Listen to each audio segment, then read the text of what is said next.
Hello everyone and welcome back to Versus, the show that takes art and makes it competitive. And for the artistes sparring today, the spirit of competition might feel a little familiar because they're all related. No, it's not Frank versus Sylvester Stallone. I'm tired of listening to your mouth. Or Maggie Gyllenhaal versus brother Jake. Yes, Ben! It's not even a Wahlberg whack-a-mole. We got something even better. It's a scintillating slobber knocker showcasing siblings, and yeah, they all have the same last name. It's also a 2-on-1 because twins are involved. Did you guess who's going at it today? Or did you see the title of the vid? Because what this program may lack in surprise, it makes up for in substance and sitcom stardom. It's the Olsen twins taking on Elizabeth Olsen today on Versus.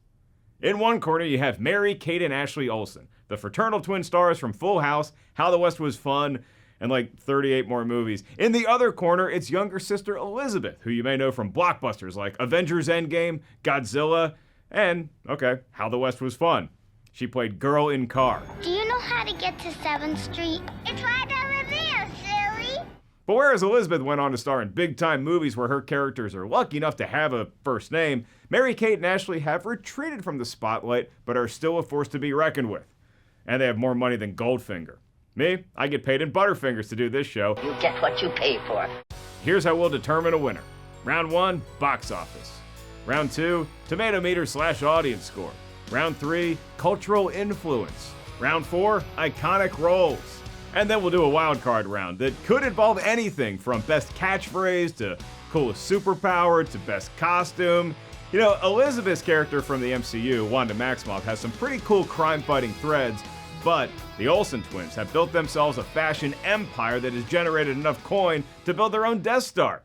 And in case you're wondering, yes, I, your host, Mark Ellis, did extensive research, as I always do for this show. You big fat fibber. Which encompassed the rewatching of Elizabeth Olsen movies that I'd already seen, and checking out like every Olsen twins kids flick at what used to be a video store. And I'm gonna tell you all this. Elizabeth Olsen plays Scarlet Witch, but those Olsen twins, they've also tangled with The Witcher 2 in their day. Double, toil, and trouble. So the playing field is as even as it gets. Am I excited about this matchup? You got it, dude. Oh, this is gonna be a gas. I know, y'all are saying, come on, Mark, cut it out. So let's get it on. Let's get this show on the road! Round 1, box office. I have no idea who's going to win this match, but I have a pretty good prognostication as to who the frontrunner is to take this round, because those Elizabeth Olsen movies, they tend to crush at the multiplex. And when your movie resume features names like Godzilla and Hulk, I mean crush quite literally. But let's not snooze on the Olsen twins and their beefy film resume. In just over a decade, from the early 90s to the 2000s, they made well over 30 films that were seen by just about every childhood eyeball in North America. The problem in this round is that almost all of those films had tiny runs in movie theaters if they jogged that route at all. Most of those went straight to video and into the family room VCR. And so we don't have reliable data for their VHS purchases or DVD sales or rental late fees, which can really add up. One time I had to work for an entire summer because I forgot that I rented Dr. Giggles. You win some, you lose some. So let's see what box office traction we can get out of the Twin Terrors. Hey, there's a cameo in Charlie's Angels Full Throttle, which earned $227 million worldwide, and a quick little hello in The Little Rascals, which grossed $66 million. And New York Minute stands as their highest grossing star vehicle, climbing to $21 million back in 2004. All right, and It Takes Two made $19 million a decade before the New York movie, and I'm spent. But look, it's not bad for a couple of child stars who teamed up to play one role on Full House, which unfortunately never gave us the big screen feature so many fans longed for. All told, the Olsen twins have racked up $378 million in movie theater receipts, making for a per flick average of $47 million. All right, and the bar has been set for their little sister Elizabeth. Can her starring roles possibly compete with, oh my god, that's Godzilla's foot, the big sexy lizard from 2014, and his movie alone beat the entire career of the older siblings as it took in $529 million worldwide. Smaller movies like Ingrid Goes West, Old Boy, and Kill Your Darlings can't even combine for $10 million total, so he might have a ball game. Oh my god, that's Thanos' fist. As an integral part of the Marvel Cinematic Universe since 2015's Avengers Age of Ultron, Elizabeth can now brag about having 4 movies take in well over $1 billion each. Civil War did $1.1 billion, which might have been more expensive than the actual Civil War. Ultron did $1.3 billion. Avengers Infinity War did over $2 billion, and Endgame still stands as one of, if not the highest grossing film ever, raking in $2.79 billion. That buys a lot of the Row clothing accessories. If you don't get that joke, you will. For now, Elizabeth's $8 billion career gross and stunning $573 million per flick average decimate the numbers from Passport to Paris. But I'll remind everyone that none of this would have happened if not for How the West Was Fun, where again, she played Girl in Car. Thanks, older siblings, but it's the youngin' who takes round one, and Scarlet Witch goes up 1-0. Thank you. Round 2, Tomatometer / Audience Score. Here's where the Olsen twins can really catch up with Elizabeth. They made so many beloved flicks that had a monumental influence on the millions of children that watched them. Meanwhile, Elizabeth makes super big blockbusters, but the critics don't really like those popcorn crunchers, right? All you do is lie! I'm asking, I don't know. Well, actually, sometimes they do. And if the Sour Patch Kids chompers we're talking about are the Marvel Cinematic Universe movies, oh boy, buckle up, Mary-Kate and Ashley. This might not be a holiday in the sun. Although that movie from them is almost fresh on the audience score at 55%, which is a good start. I'm talking to them like they're still kids. Overall, we don't have a whole lot of Tomatometer reviews for Mary-Kate and Ash's Many Adventures, but we do have one for Full House, 80%. That is super fresh. Really, 80% for Full House. All right. Congrats to all you Jesse and the Rippers fans out there. But here's my problem with the lack of Tomatometer results. Where were the critics when fine cinema like To Grandmother's House We Go, Billboard Dad, and Our Lips Are Sealed came out? What a ripoff! Now, the critics did do a review for New York Minute back in 2004, but it only earned an 11% on the Tomatometer. Come on. Really? It's been a rough day. I just did a Versus episode based on Nicole Kidman, and Bewitched is 24%. There's no way New York Minute is worse than Bewitched. None. And now I've seen them both. What do these people know about art? So here's what I'm gonna do, since I not only host the show, I'm also the referee. I used to work at Foot Locker. Well, that much we figured. I'm gonna go ahead and give the Olsen twins an even 60% Tomatometer average. In real life, it's 26%, which is better than Bewitched, but still not up to their standards. And for the audience score, I'm gonna go with whatever the stats say. Hey, here we go. The Adventures of Mary-Kate and Ashley is 70%, and The Factory is 60%, as is It Takes Two. So we got some freshness and some oh-so-close films to Freshtown, like Double Double, Toil, and Trouble. Am I casting a spell every time I say it? Is it like Beetlejuice? Do you drink a lot of coffee? You might want to switch to decaf. That's at 55%. Winning London is at 56%, and To Grandmother's House We Go is at the Spaceballs Mendoza line of 59%. But it features Rhea Perlman and Jerry Van Dyke as bumbling crooks. So 41% of that audience is just wrong. That should be 100. The Olsen twins appear to at least have a competitive game here, as their audience score per movie average is 54%. And again, we're going to call the Tomatometer 60% until the clock strikes midnight, and that score turns back into a pumpkin. This guy needs to get out more. So now we look to their little sister, Elizabeth, who's off to a hot start. Why?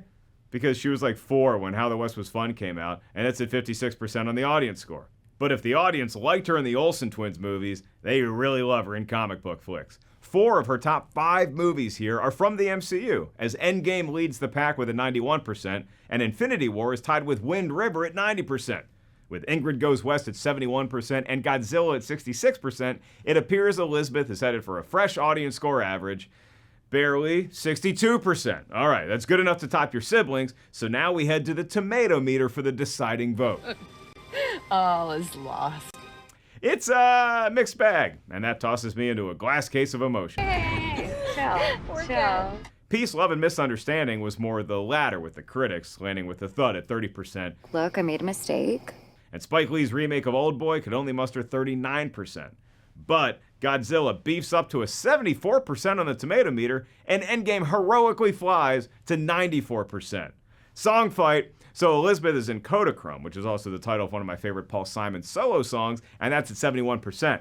But New York Minute, it's at 11%, and it's also the name of an Eagles song that I don't really care to hear again. I prefer New York State of Mind from Billy Joel. And regardless of what paper you read, the New York Times, the Daily News. The facts are the same. Elizabeth Olsen has a 62% Tomatometer average as well.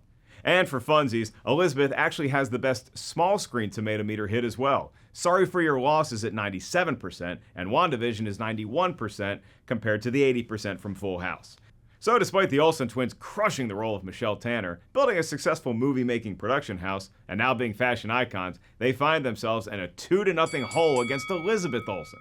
Wanda wins this round, and she's up too, as we head to Round 3, Cultural Influence.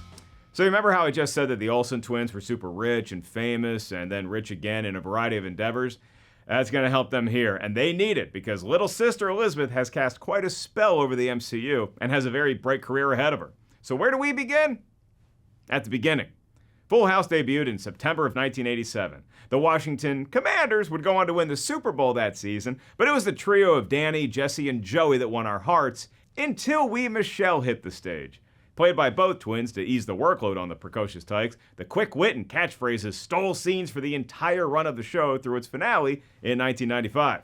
And might as well put this in here now, I've had the honor of sharing many a stand-up comedy stage with the late Bob Saget, and he was just as sweet of a human as everyone has said. And also super filthy and hysterical on stage. He's a one-of-a-kind gem, the likes of which we will never see again. But for twins Mary-Kate and Ashley, they were just getting warmed up. From 92 to 2004, they starred in 36 feature-length films, and they covered all the bases. Halloween, Christmas, they even went to space. Space camp, anyway. Vulture did a comprehensive ranking of every one of their movies and found that New York Minute is the best, followed closely by the spooky Double Double Toil and Trouble, and it's that Halloween adventure that still resonates with adults today. I actually know successful humans, my own age, who swear by this being the ultimate October 31st film. Forget Hocus Pocus or those movies from Haddonfield, Illinois. Give me the Olsen twins. Now, personally, I'm partial to Garfield's Halloween. Thank you. But I love that the twins, making these movies through their own company, Dual Star, get it? Were not only cementing their legacies as young business ingenues, they were also honoring the legacies of stars from previous generations of Hollywood. Cloris Leachman, one of the all-time great performers in the history of Earth, plays 2 parts in Double Double, hearkening back to her famed turn as Frau Blucher in Young Frankenstein. That's Frankenstein. And if you're still enjoying Olsen twins family films every holiday season, chances are you're repping them every time you leave the house. I'm not talking about Full House lunchboxes, even if that is what you're toting to work. I'm referring to their incredibly profitable clothing and fashion empire. You'd find their first line of affordable threads at Walmart and later Kohl's, lovingly dubbed dumpster chic, but their next act set the fashion world ablaze and turned rival competitors green with envy. The Row clothing line hit, and high-priced garments were an instant smash. T-shirts could run you over $300, and their famous alligator backpack went for a cool $39,000. It might be worth it. Now, you might think that Elizabeth's pal Kevin Feige could afford that, but they sold out in, wait for it, a New York Minute. Where little sister Beth, or Lizzie, or Lizbeth, I'm going to stick with Elizabeth heretofore, has a shot in this round is that she's still a prominent presence in front of the camera. So the Olsen twins rarely make public appearances, except for an occasional Met Gala outing. Elizabeth stepped out from the crowded Avengers movie spotlight and ushered in a new era of comic book mythology by leading WandaVision, a bold, risk-taking left turn for the MCU that won her rave reviews. Now sure, she was in Godzilla just a little more than the lizard himself, but she still had an impact. And Sorry for Your Loss aired on, Facebook for crying out loud? But it was further proof that she can tackle mass cultural touchstones and small independent flicks with equal aplomb. Thanks. But even at Comic-Con, the majority of people would have to agree that it's the Olsen twins who put together the more impressive influence over pop culture, extending into other worlds like business and fashion. The twins were more than just 2 cute faces that starred in movies and shows beloved by kids. They proved that child stars could not only function as adults, but be uber successful at whatever venture they dreamed. Dual Star was formed when they were 6, and they gained the majority interest on their 18th birthday.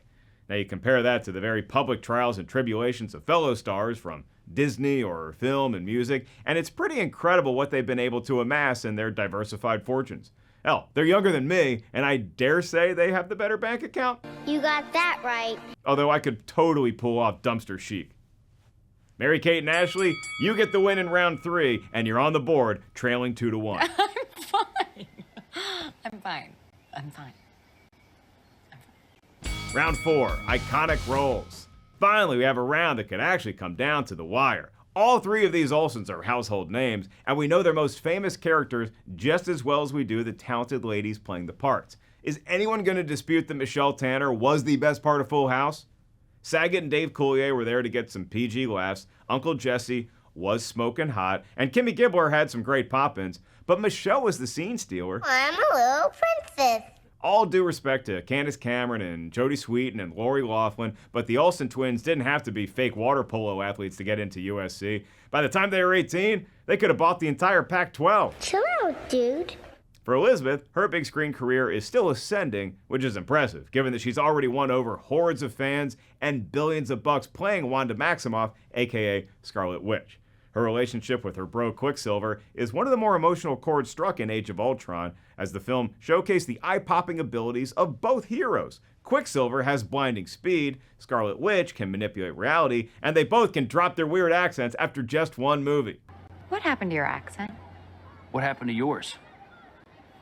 So look, standing out in a crowded field of funny comedians like Saget and Coulier and sex symbols like John Stamos on Full House is a worthy achievement, but hanging tough with Iron Man, Captain America, and Thor, that's on another level. Oh, and Wanda and her boyfriend Vision might be everyone's favorite couple in all of comic book moviedom. Pepper and Tony are yesterday's news. Hulk and Black Widow are way too Ross and Rachel-y. Hey, big guy. But Wanda and Vision, they got the goods. I think it works. It works. Plus, let's remind everyone that she had the drop on Thanos in Infinity War, but then we needed to make another movie because they're really, really fun. I enjoy them. I'm sorry, is someone talking? Because I don't hear anyone. So if we leaned towards Mary-Kate and Ashley's Michelle Tanner early on, then tended towards Scarlet Witch later, it feels kind of even so far. So what else you got? Elizabeth won rave reviews for her breakout role as Martha, which I hear is another popular comic book movie name in a different universe. That was in 2011's Martha Marcy May Marlene. She also earned praise as Instagram influencer Taylor Sloan in Ingrid Goes West. But her role as Jane opposite another MCU stalwart, Jeremy Renner, in Wind River might have been her finest work to date. Those two stars have undeniable chemistry. Look out, Vision. Don't be silly.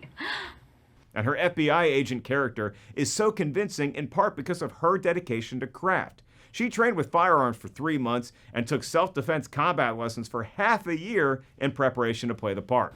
Bravo! I dare say no such intensity was required on the set of How the West Was Fun, but the Olsen twins pulled off a different trick in their many feature films. They became a true pair, blossoming from the shared embryotic state of a Tanner kid into a full-fledged duo with individual personalities. And again, this was all happening in real life and on screen at the same time. Whether it's the Farmer Kids and Double Double, I'm just going to call the movie that from now on because I don't believe in witchcraft, but I don't not believe in it either. And I think that movie's even better than the Double Double In and Out. Yeah, fight me. I'm a Five Guys guy. I'm sorry, are you actually insane? Or the twosome conniving in It Takes Two, the Olsen twins became iconic characters unto themselves, which is a huge accomplishment. I'm tempted to give the nod here to Elizabeth because she clearly is the best actress of the three.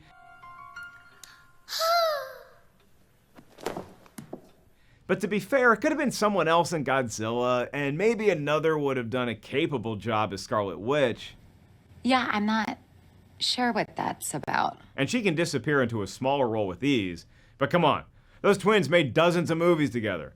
And they're not quite as iconic as the Avengers to us adults, but they certainly paved the way for kids to learn how to tell wrong from right and Mary-Kate from Ashley. I say you do catch on rather quickly. Plus, in It Takes Two, they somehow hooked Steve Guttenberg up with Kirstie Alley. What's that relationship looking like in 2022?